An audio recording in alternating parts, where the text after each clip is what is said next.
এবং বর্তমান রাজ্যসভার এমপি শ্রী বিপ্লব কুমার দেব মহোদয়, উপস্থিত আছেন MOS social justice and employment Shrimati Pratibha Bhowmik মহোদয়া, উপস্থিত আছেন আমাদের সবার প্রিয় প্রাক্তন উপমুখ্যমন্ত্রী ত্রিপুরা সরকারের শ্রী যিশুদেব মহোদয়, উপস্থিত আমাদের মাননীয় প্রভারী ডক্টর মহেশ শর্মাজি, এবং এখানে উপস্থিত আছেন আমাদের শ্রমিক পাত্রাজি, নর্থ ইস্টের কোঅর্ডিনেটর, এবং সম্মানীয় ত্রিপুরা সরকারের সমস্ত মন্ত্রীগণ, এবং আমার সামনে উপস্থিত আছেন আমাদের মাননীয় বিধায়ক, বিধায়িকাগণ এবং কর্পোরেটরগণ, মেয়র থেকে শুরু করে এখানে যারা এমনি আমাদের অন্যান্য যারা কার্যকর্তা এখানে উপস্থিত আছেন,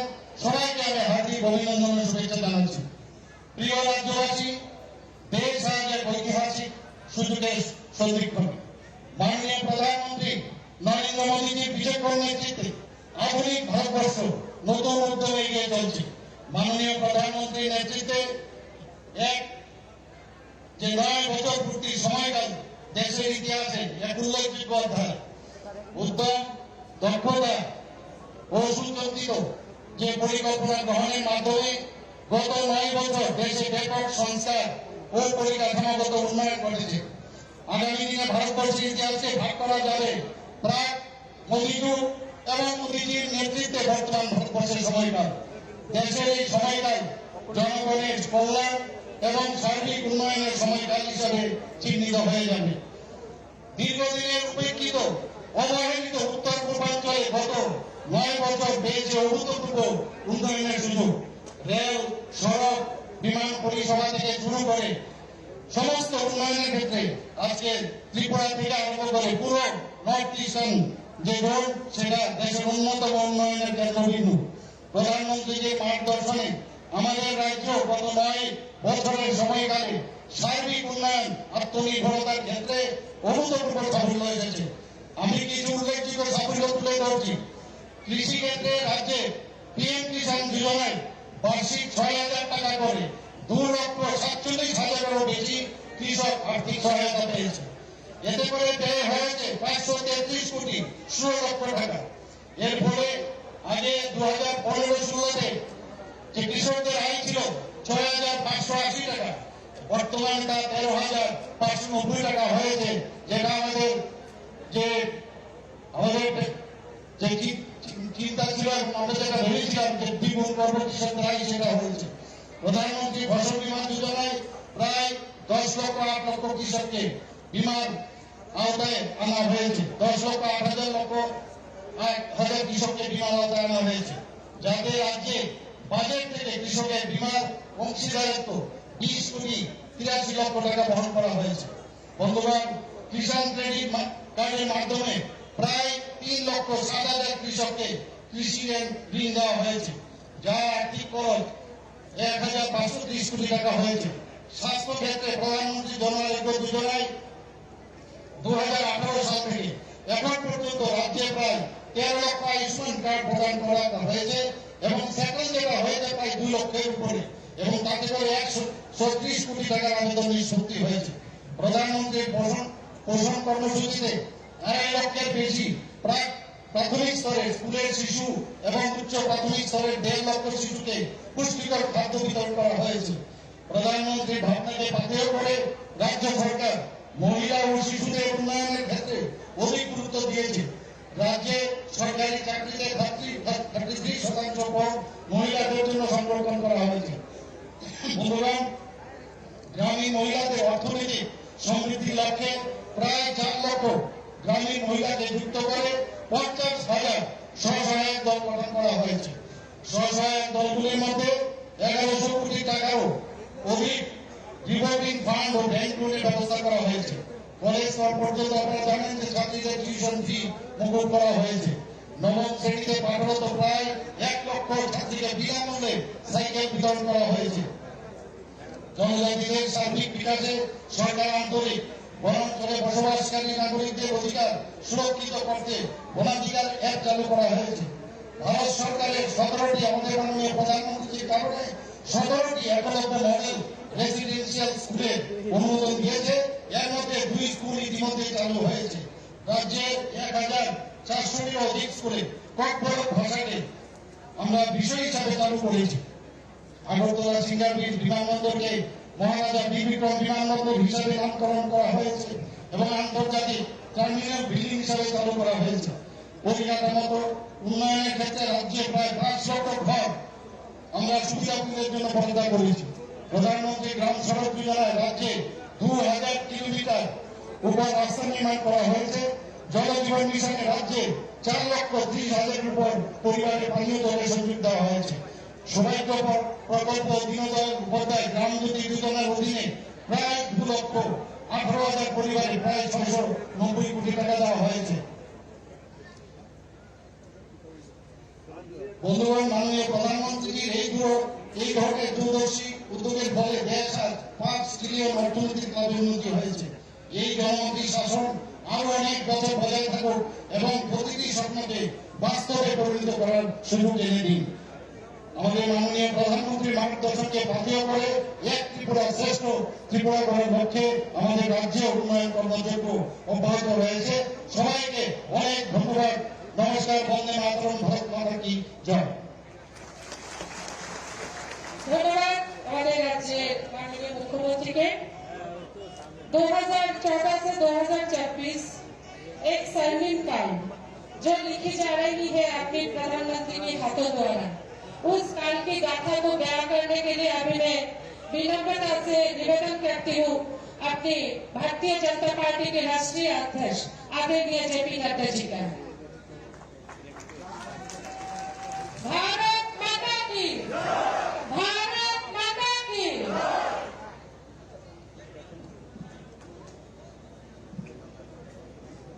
आज के इस जनसभा में मंच पर उपस्थित भारतीय जनता पार्टी के हमारे प्रदेश के अध्यक्ष श्री राजीव भट्टाचार्य जी, हमारे प्रदेश के यशस्वी मुख्यमंत्री सम्मानीय मानिक शाह जी, हमारे पूर्व मुख्यमंत्री और राज्यसभा के सांसद विप्लव देव जी, भारत सरकार में मंत्री बहन प्रतिमा भौमिक जी, पूर्व उप मुख्यमंत्री विष्णुदेव बर्मन जी, यहाँ के लोकप्रिय सांसद रेवती जी, हमारे सम्मित पात्रा जी, महेश शर्मा जी, यहाँ मंच पर उपस्थित सभी मंत्रीगण, हमारे विधायकगण और यहाँ इतनी बड़ी संख्या में एकत्र आए देवी और सज्जनों, मेरे नौजवान साथी और मीडिया के मेरे साथी, प्रिंट मीडिया और इलेक्ट्रॉनिक मीडिया के मेरे साथी। सबसे पहले तो जब मैं त्रिपुरा की धरती पर आया हूं तो मैं सबसे पहले मां त्रिपुरा को नमन करते हुए अपनी बात को प्रारंभ करता हूं।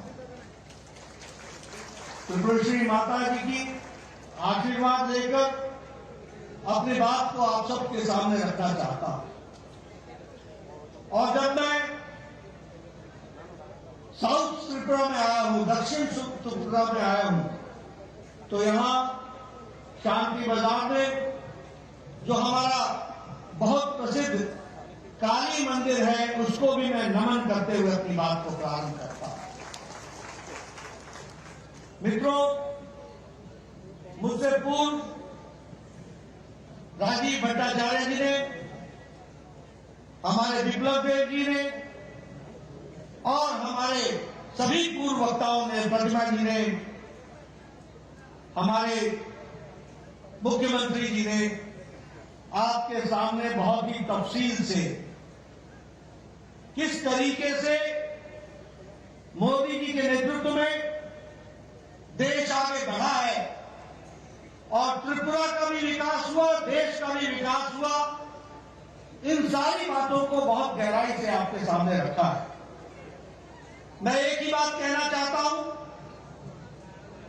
कि ये जो 9 साल प्रधानमंत्री मोदी जी के नेतृत्व में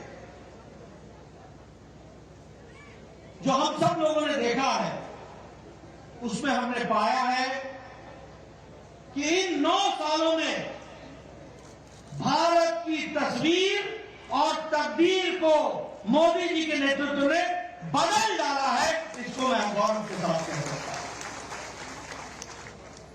और जब मैं ये कहता हूं तो मैं आप सबको ये भी याद दिलाना चाहता हूं कि आप 2014 के पहले का भारत देखो और 2014 के बाद का भारत देखो। 2014 से पहले कैसा भारत था? 2014 से पहले भारत था जिसका नाम भ्रष्टाचारी देशों में सम्मिलित था। हम एक भ्रष्टाचारी देश कहलाते थे। हर दिन एक नया स्कैंडल, एक नया स्कैम, एक नया स्कैम। पनडुब्बी खरीदो तो घोटाला, हेलीकॉप्टर खरीदो तो घोटाला, गन खरीदो तो घोटाला, एरोप्लेन खरीदो तो घोटाला। ये आकाश में जो किरणों के माध्यम से ये 4G, 5G, 3G चलता है, इसमें भी घोटाला। खनिज में घोटाला, लोहे में घोटाला, कोयले में घोटाला। यानी यूपीए की सरकार ने 2014 में न जमीन छोड़ा, न आकाश छोड़ा, न पाताल छोड़ा, तीनों जगह भ्रष्टाचार ही किया। ये यूपीए की सरकार हमको देखने को मिली। ऊपर से निर्णय न लेना ही निर्णय है, पॉलिसी पैरालिसिस।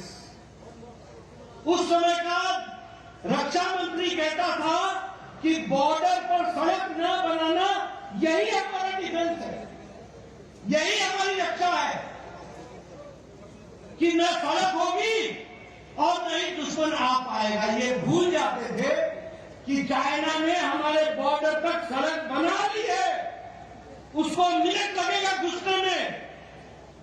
लेकिन आज मोदी जी ने 13,125 किलोमीटर की सड़क बनाकर सारे बॉर्डर को सुरक्षित कर दिया है। ये भी हमको ध्यान में रखना है।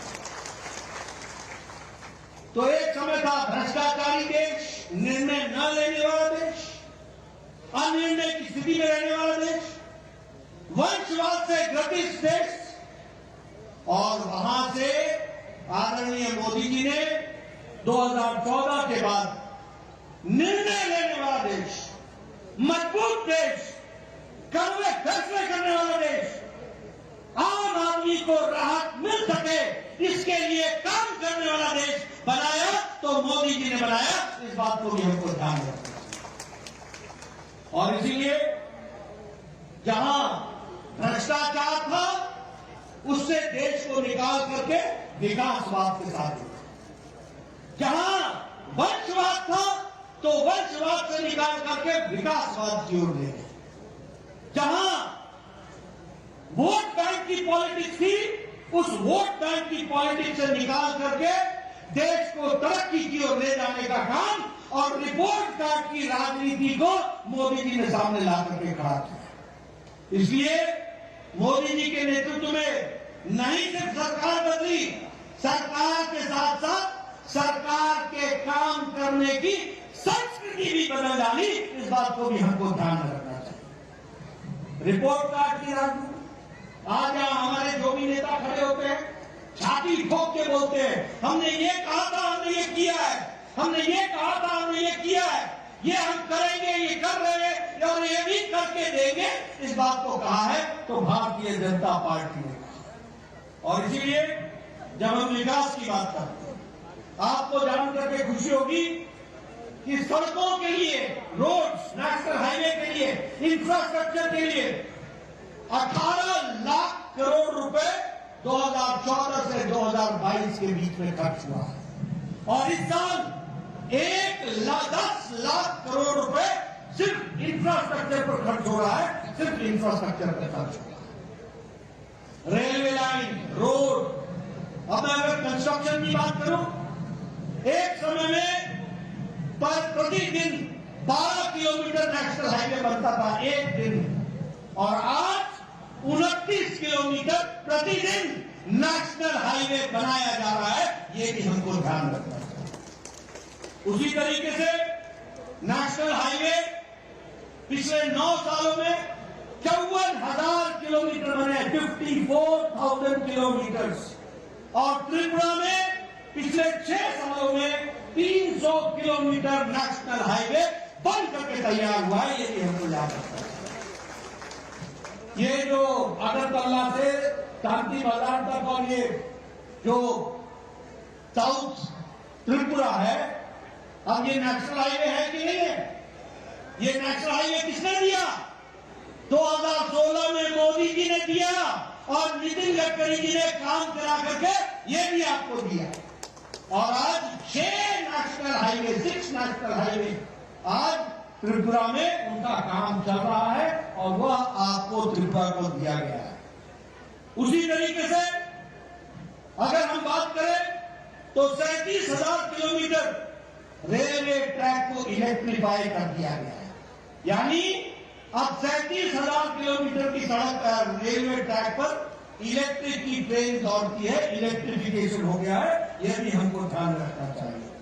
और अगरतला से अकुरा रेल लिंक, जिसका इंडियन साइड जो भारतीय साइड है उसमें 5.40 किलोमीटर 460 किलोमीटर ये टोनियर, ये जो हमारा नॉर्थ ईस्ट हमारा डिपार्टमेंट है उसके माध्यम से इसका काम हुआ है।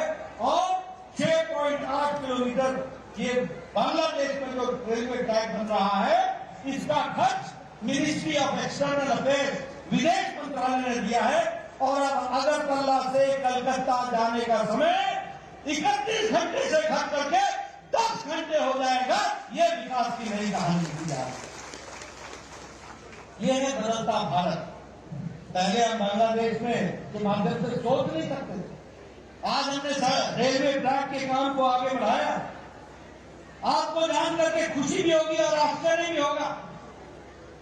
खुशी ये होगी कि आज 9 साल के अंदर 74 एयरपोर्ट बने हैं, 74 एयरपोर्ट, और उसके साथ साथ 70 साल में 74 एयरपोर्ट बने, और मोदी जी के नेतृत्व में 9 साल के अंदर 74 एयरपोर्ट बने हैं। ये भी हमको ध्यान रखना चाहिए।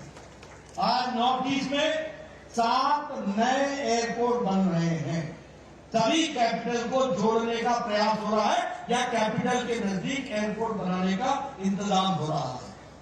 अगर हम गांव की सड़क बोले तो आपको जान करके आश्चर्य होगा, पिछले 9 साल में 3,28,000 सड़क ऑल वेदर रोड गांव को जोड़ने के लिए बनी है, और 61,000 गांव हैबिटेशन को पक्की सड़क से जोड़ने का काम पिछले 9 साल में हुआ।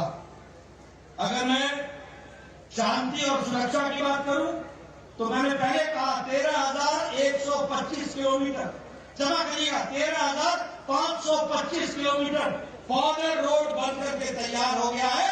और एक नहीं 2 ब्रिज बन करके, एक तरफ से जाने का, एक तरफ से आने का, हर मौसम में 2 दिन के अंदर, 1 दिन के अंदर अपनी फौज को बॉर्डर पर पहुंचाने का काम किया। तो नरेंद्र मोदी जी ने किया। ये भी हमको ध्यान रखना है। आप सबको मालूम ही है, हम नारा लगाते थे, एक देश में 2 निशान, 2 विधान, 2 प्रधान नहीं चलेंगे। जम्मू कश्मीर में धारा 370 लगी हुई थी। मोदी जी ने 6 अगस्त 2019 को पार्लियामेंट में खड़े होकर के अमित शाह जी की रणनीति ने काम किया, और मोदी जी की इच्छा शक्ति ने तय किया, और धारा 370 को धाराशाही कर दिया, और कश्मीर को संपूर्णता के साथ भारत से जोड़ दिया। ये भी हमको ध्यान रखना।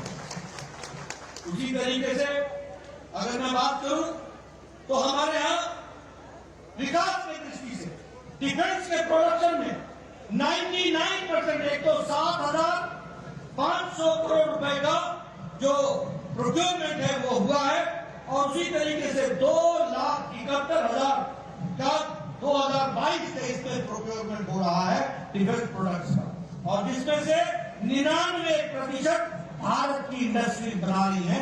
ये आत्मनिर्भर भारत की ओर जाने का विषय है। आपको मालूम होगा चाइना के साथ डोकलाम स्टैंड ऑफ हुआ, चाइना की फौजें खड़ी रही तो सामने भारत की फौज भी डट से खड़ी रही और उनको वहीं पर रोका, ये भी आपको मालूम। एयर स्ट्राइक, सर्जिकल स्ट्राइक, ये सब चीजें आप जानते हैं। कभी किसी भारत के प्रधानमंत्री ने कहा था कि तुमने बहुत बड़ी गलती कर दी है, तुमको इसका खमियाजा भुगतना पड़ेगा, घर में घुस करके मारेंगे, और ये था सर्जिकल स्ट्राइक जो आपने देखा, ये था एयर स्ट्राइक, ये भी आपने देखा। टेररिज्म का जिसको कहते हैं कि नो टॉलरेंस, जीरो टॉलरेंस।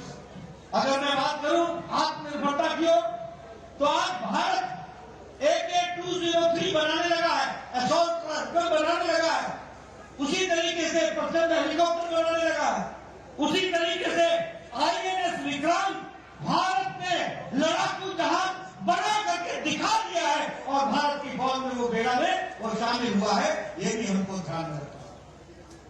अगर मैं सुशासन की बात करूं, क्योंकि हम जब 9 साल मना रहे हैं तो सेवा, सुशासन और गरीब कल्याण, ये जो सुशासन की हम बात करते हैं, एक समय में भारत का प्रधानमंत्री स्वर्गीय राजीव गांधी बोलते थे कि मैं दिल्ली से 1 रुपए भेजता हूं तो 85 पैसे पता नहीं किनके हाथों में लग जाते हैं, और सिर्फ 15 पैसे ही पहुंचते हैं, सिर्फ 15 पैसे।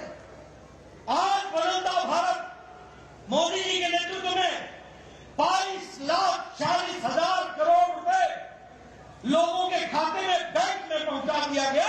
ये बदलता भारत है, लोगों को डायरेक्ट बेनिफिट ट्रांसफर पहुंचाया गया। कितना? 22,40,000 लाख करोड़, जिसमें से 2,20,000 करोड़ रुपए, लाख करोड़ रुपए, ये जो पिलफरेज हो जाता था, ये जो बीच में बिचौलिए खा लेते थे, इसको भी रोकने का काम किया। कितना? 2,20,000 लाख करोड़, इतना मोदी जी ने बचाया है डायरेक्ट बेनिफिट ट्रांसफर से। ये है सुशासन। आज common service centre 5,47,000 common service centre बने और 2.5 लाख गांव में हमारा नौजवान कॉमन सर्विस सेंटर खोल के खड़ा है।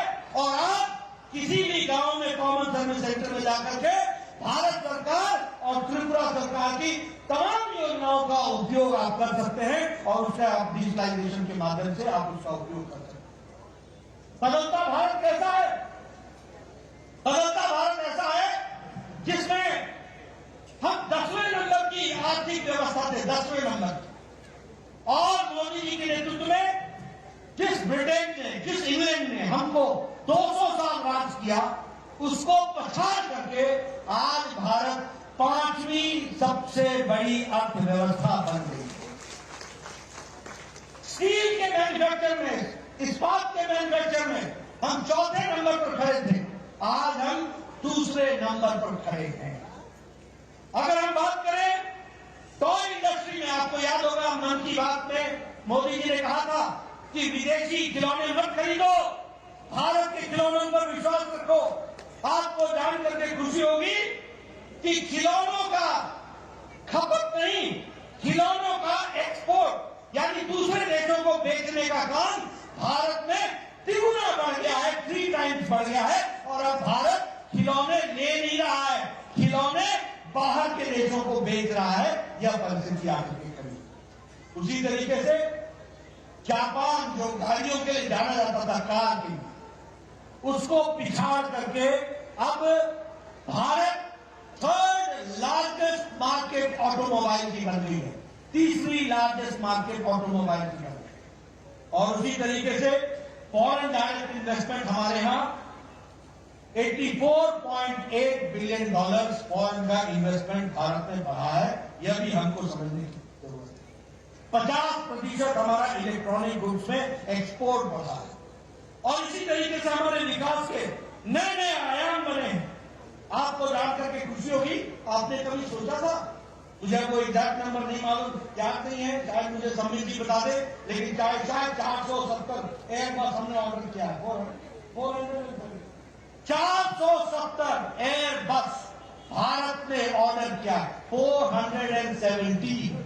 कभी आपने सोचा है हवाई चप्पल वाला हवाई जहाज में घूमेगा? ये कल्पना मोदी जी ने करके दिखाई है। आखिर ये 470 एयरबस क्यों खरीदे जा रहे हैं? इसलिए कि भारत के लोगों में ये ताकत पैदा हो रही है कि वो हवाई जहाज का सफर कर सके, और उसके लिए 470 कर सके।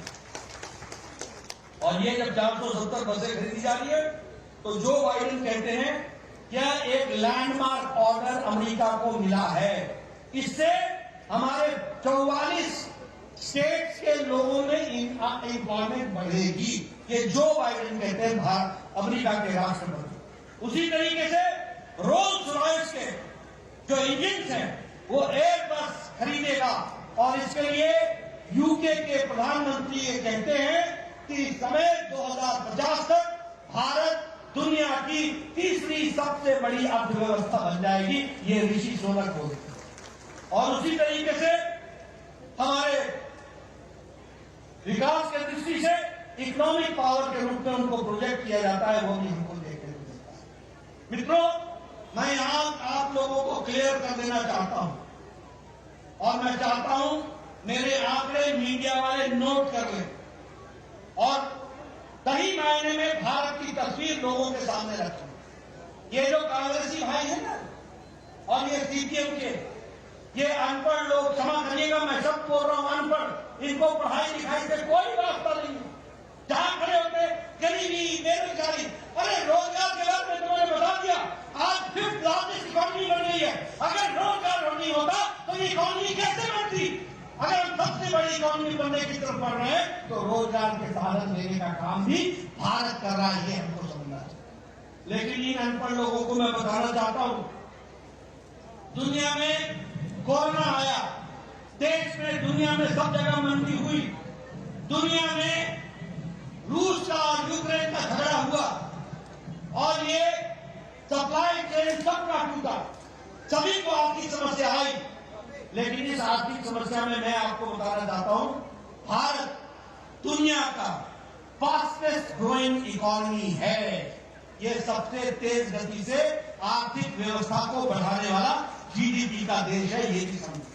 और मैं कहने के लिए नहीं कह रहा हूं, नोट कर ले मेरे मित्र पत्रकार भाई, इंडिया की जीडीपी है 8.7% के हिसाब से ग्रो कर रही है। 8.7%। मॉर्गन स्टैनली ये बैंक अपनी रिपोर्ट में कहता है कि भारत की अर्थव्यवस्था सबसे मजबूत है दुनिया में। ये मॉर्गन स्टैनली बोलता है सबसे मजबूत है। और ऑस्ट्रेलिया की विकास दर क्या है, जीडीपी क्या है? 2.2, India 8.7, Australia 2.2%, Germany 2.6%, south Korea 4.1%, Canada 4.5%, Brazil 4.6%, south Africa 4.9%, USA United states of America 5.9%, France 6.8%, United kingdom 7.5% और इंडिया 8.7% पे खड़ा है। ये हमको जानना है। अब मैं अगर महंगाई की बात करूं, इन्फ्लेशन की बात करूं, ये अनपढ़ कांग्रेसी भाइयों को समझा देना, ये महंगाई बोलते हैं ना, इनकी महंगाई हमने देखी है। आप बड़े महंगे हो गए हो आज, आपको नहीं पता चलता कि सच्चाई क्या है। मैं आपको बताना चाहता हूं, इन्फ्लेशन इंडिया 4.2% पर खड़ा है, यूनाइटेड स्टेट्स 4.9% पे खड़ा है। Subscribe to Tripura Info and press the bell icon so that you never miss any latest updates and news on Tripura.